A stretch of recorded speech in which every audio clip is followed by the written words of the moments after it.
បាទ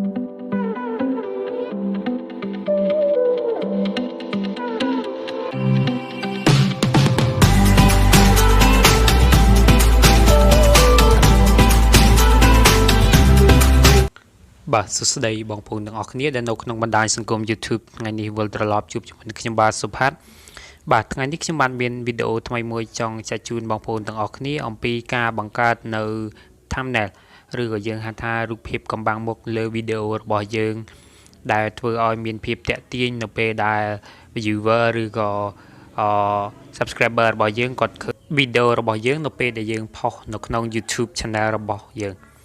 ហើយចំពោះបងប្អូនដែលមិនទាន់បានចុច like និងចុច subscribe នៅ channel ខ្ញុំបាទបងប្អូនអាចចុច like និងចុច subscribe និងដាក់សញ្ញារូបកណ្ដឹងដើម្បីទទួលបានវីដេអូថ្មីៗនៅពេលដែល channel ខ្ញុំបាទផុសនៅពេលក្រោយហើយឥឡូវកុំឲ្យខាតពេលវេលាយូរសូមបងប្អូនទៅតាមដានទស្សនាជាមួយនឹងខ្ញុំបាទជាដំបូងគឺយើងមានកម្មវិធី Pixlab យើងคลิกនៅលើកម្មវិធី Pixlab ដែលខ្ញុំធ្វើការកាត់នៅក្នុងកម្មវិធី Pixlab ហើយចំពោះបងប្អូនដែលមិនទាន់មានគឺបងប្អូនអាចចូលទៅក្នុង Play Store ឬក៏ App Store ដើម្បីធ្វើការ download គ្រាន់តែ search ភាសា Pixlab នឹងឯងបាទនៅពេលដែលយើងចូលរួចរាល់ហើយគឺវានឹងចេញមកតម្រង់បែបនេះដើម្បីឲ្យបងប្អូនធ្វើការកាត់អញ្ចឹងបងប្អូនខាងលើនេះគឺជា tool របស់កម្មវិធី Pixlab ដែលយើងធ្វើការងារជាមួយនឹងកម្មវិធីនៅពេលដែលយើងធ្វើការកាត់រូបភាពហើយខាងក្រោមនេះគឺជាតម្រង់ font អក្សរនិងការដាក់នៅទីតាំងអក្សរអីជាដើមហើយ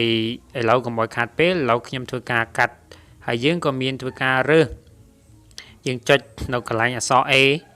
ដែលយើងតំណាងដល់អក្សរ A ហើយយើងអាចជ្រើសរើសនៅ style ជាច្រើន style ដែលមានន័យថា style នៃពេលដែលយើងសរសេរអក្សរនេះគឺជា style ដែលវាដូចទៅនឹងក្នុង computer គឺបងប្អូនអាចសរសេរនៅ style យកអក្សរបែបណាក៏បានដែរនៅក្នុងកម្មវិធី Pixlab បាទហើយstyle អក្សរហ្នឹងគឺយើងអាចធ្វើបានតាមទម្រង់បែបបត់មួយណាក៏បានដែលបងប្អូនស្រឡាញ់ពណ៌មួយណាអីមួយណាបងប្អូនអាចដាក់បានតាមចិត្តចំណង់ចំណូលចិត្តរបស់បងប្អូនហើយនេះគឺជា logo មានន័យថាបងប្អូនអាចដាក់ logo ឬក៏ដាក់សញ្ញាមួយនៅលើthumbnail ឬក៏រូបភាពកំបាំងមុខរបស់បងប្អូនដែលធ្វើនៅលើ computer ឬក៏ទូរស័ព្ទដៃហ្នឹងហើយបងប្អូនដាក់នៅក្នុង YouTube របស់បងប្អូនហើយនេះក៏គឺជាតម្រង់មួយទៀតគឺយើងធ្វើការimage មានន័យថា export រូបភាពហើយកន្លែង custom នេះគឺយើងធ្វើការរើសនៅតម្រង់ size ដើម្បីធ្វើការកាត់រូបភាពតែយើងដាក់ជា profile ឬក៏ banner YouTube ឬក៏ thumbnail ឬក៏ Facebook cover art តែខ្ញុំធ្វើការដាក់យក YouTube thumbnail បាទនៅពេលដែលខ្ញុំ select ហើយខ្ញុំចុចពាក្យថា OK នេះគឺជាតម្រង់ក្នុងការដាក់ thumbnail នៅពេលក្នុងវីដេអូរបស់បងប្អូនហើយបងប្អូនអាចជ្រើសរើស color តាមអ្វីដែលបងប្អូនចូលចិត្តពណ៌បងប្អូនគិតថាដាក់ពណ៌មួយណាដែលវាស៊ីទៅនឹងbackground របស់បងប្អូននៅពេលដែលបងប្អូន select ពណ៌ហើយបងប្អូនចុច tick បាទនៅពេលដែលបងប្អូនចុច tick រួចរាល់ហើយគឺនេះគឺជា background មួយដែលយើងធ្វើការកាត់ដាក់នៅ thumbnail ហើយឥឡូវខ្ញុំធ្វើការដាក់ thumbnail របស់ខ្ញុំមួយ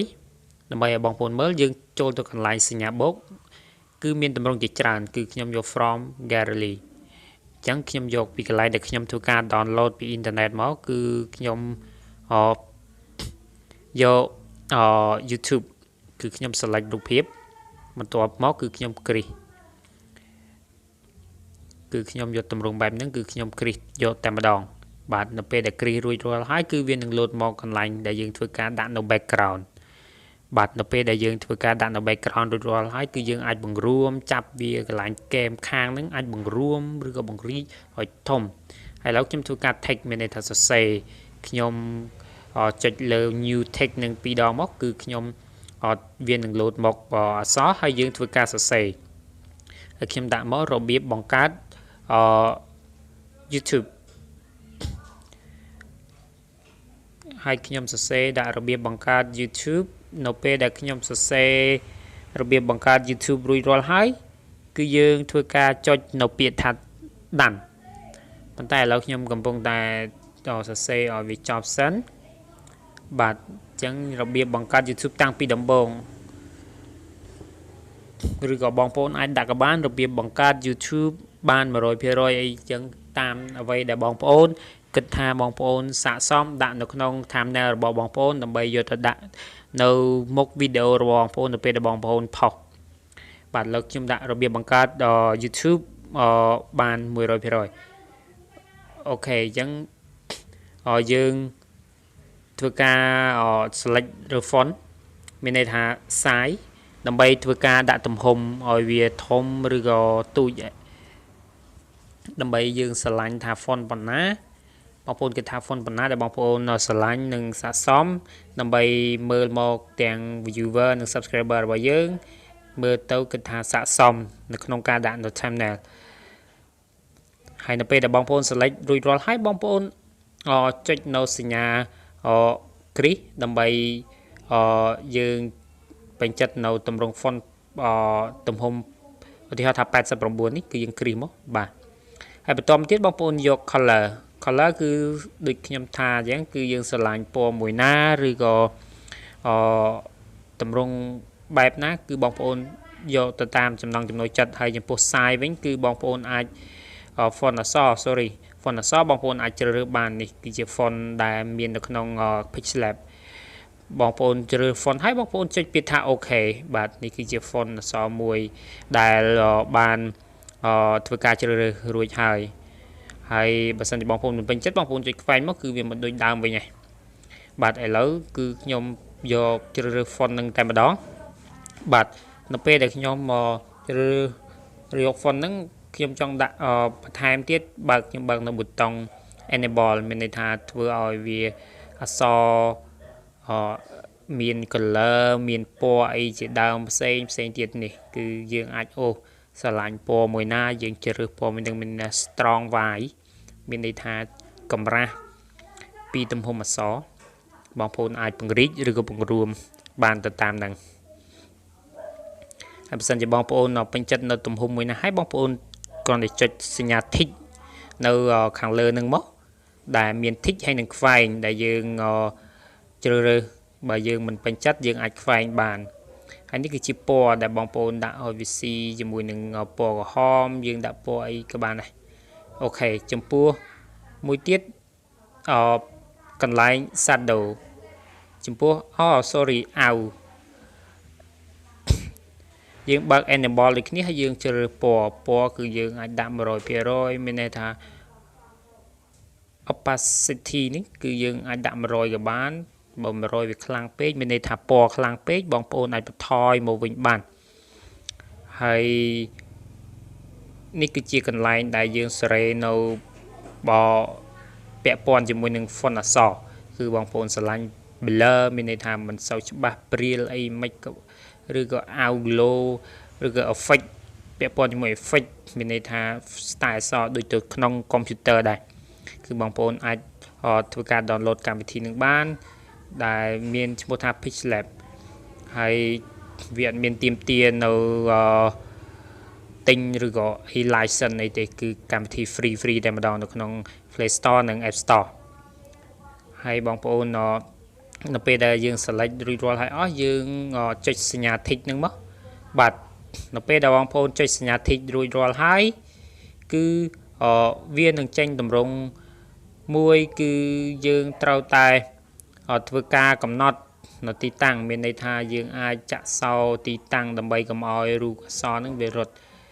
ហើយពាក់ព័ន្ធជាមួយនឹង glow នេះគឺយើងបើកយើងស្រឡាញ់ពណ៌ណាអីណាគឺយើងដាក់បានវាមានដូចជា computer មានពាក់ព័ន្ធនឹង glow outline អីទាំងអស់ effect blur អី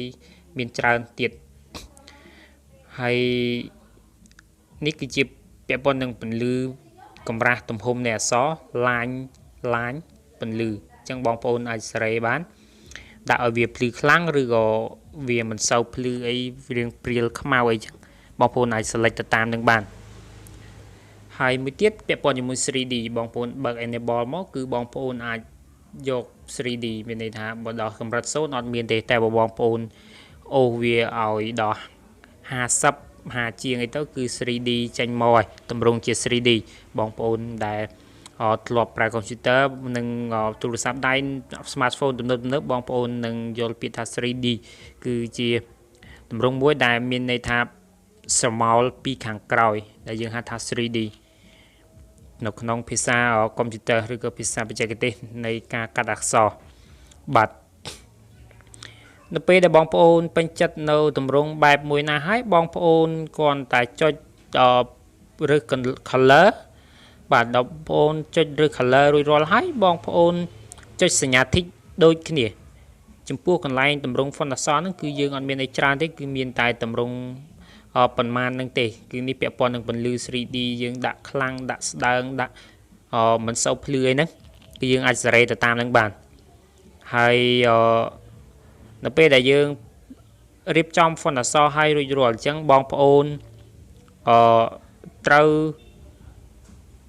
ដូចខ្ញុំបានថាពីមុនអញ្ចឹងគឺយើងត្រូវចូលទៅក្នុងកន្លែងដើម្បីចាក់កូនសោរដើម្បីឲ្យពាក់ព័ន្ធជាមួយនឹងអក្សររបស់យើងនិងរូបភាពរបស់យើងកុំឲ្យវារត់ទៅកន្លែងផ្សេងឥឡូវខ្ញុំធ្វើការដាក់នៅរូបថតមួយគឺពាក់ព័ន្ធជាមួយនឹង logo YouTube channel របស់ខ្ញុំបាទឈ្មោះខ្ញុំបាទគឺ YouTube channel ខ្ញុំគឺ Sophath Real បាទនៅពេលដែលបងប្អូនចង់មើលវីដេអូរបស់ខ្ញុំបាទឬក៏ផ្សេងវីដេអូផ្សេងដែលខ្ញុំបាទបានធ្វើការកាត់ផុសអីហ្នឹងបងប្អូនអាច search ពាក្យថា Sophath Real មកនឹងឃើញវីដេអូរបស់ខ្ញុំបាទដែលមាន logo របស់ខ្ញុំបាទចូលនឹងតែម្ដងបាទគឺនេះគឺឈ្មោះ channel YouTube របស់ខ្ញុំគឺមានភាពងាយស្រួលបងប្អូន search តែ Sophath Real មកគឺចាញ់ហើយគឺមានតែ channel ខ្ញុំមួយបាទគឺដាក់ logo រូបចូលនឹងតែម្ដងពាក់អាវពណ៌ផ្ទៃមេឃហ្នឹងហើយខ្ញុំដាក់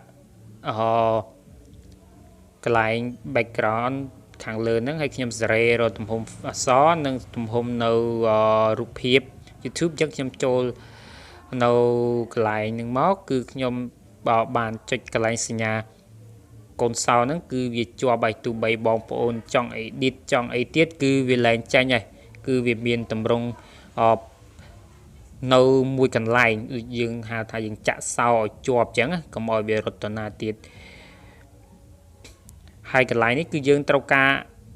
save ទុកនៅក្នុងរូបថតទូរស័ព្ទដៃរបស់យើងនៅកម្មវិធីរូបថតអញ្ចឹងបងប្អូនអាចចុចកន្លែងនេះហើយបងប្អូនរើសពាក្យថា save to gallery ឬក៏បងប្អូនចុចកន្លែងហ្នឹងហើយយើងចុចពាក្យថា save as image នឹងក៏វាទៅកន្លែងរូបថតរបស់យើងដែរបាទជាចុងក្រោយខ្ញុំបាទសូមអរគុណដល់បងប្អូនទាំងអស់គ្នាដែលចំណាយពេលតាមដានទស្សនាវីដេអូរបស់ខ្ញុំបាទតាំងពីដើមរហូតមកដល់ចប់ហើយបើសិនជាបងប្អូនមានចម្ងល់ក្នុងការងឿងឆ្ងល់ក្នុងវីដេអូមួយនេះបងប្អូនអាច comment នៅខាងក្រោមវីដេអូរបស់ខ្ញុំបាទហើយជាចុងក្រោយខ្ញុំបាទសូមអរគុណសូមជម្រាបលា